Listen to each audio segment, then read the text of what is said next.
Every day I get to hear stories of people who are working to make a difference and who have been impacted by lung disease.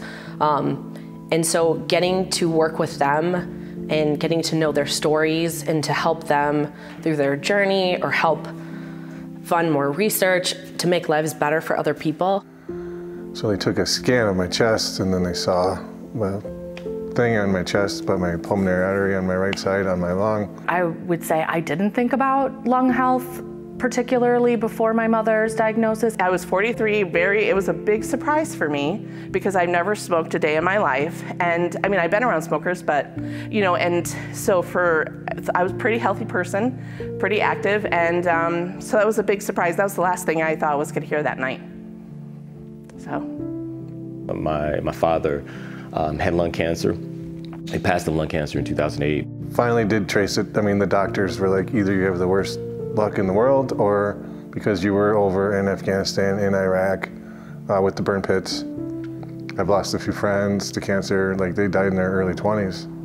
I remember they were doing all sorts of tests, and I remember having a conversation with her and her saying, it really can't be good.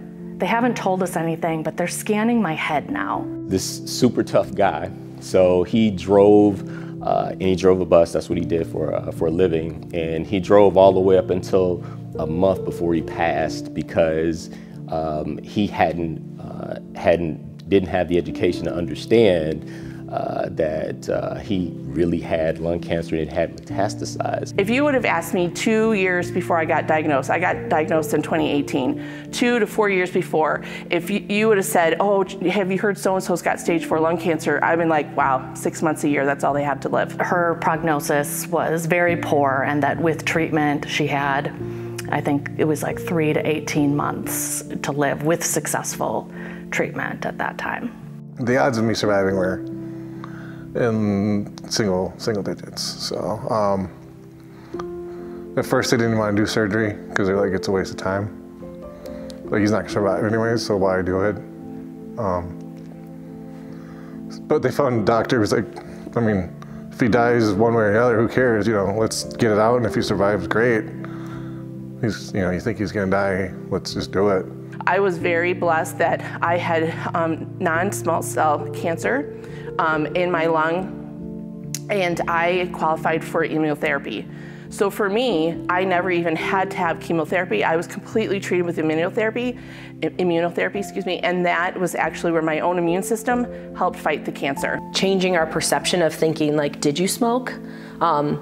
Helps people be more willing to talk about it and be more open. Even if they did smoke, they don't deserve lung cancer.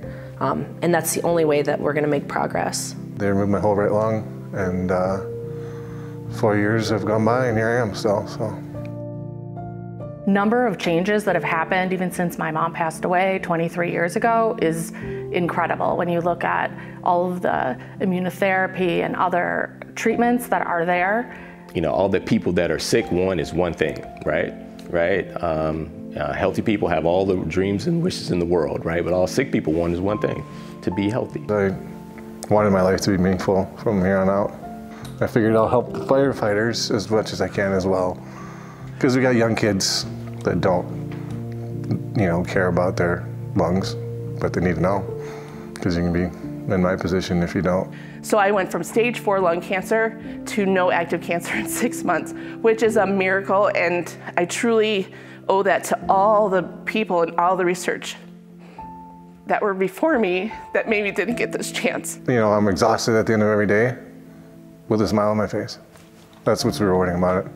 I really don't care how much I get paid because I enjoy what I do, and I am making a difference. It sounds cliche, but that's why I chose the job after I was diagnosed with cancer, not before. I have twins that were born at 27 weeks, and without the research of the Lung Association, they wouldn't be alive today. More than anything else, just understand that there is a world of people, millions of people, who can't breathe, and we can do something about it.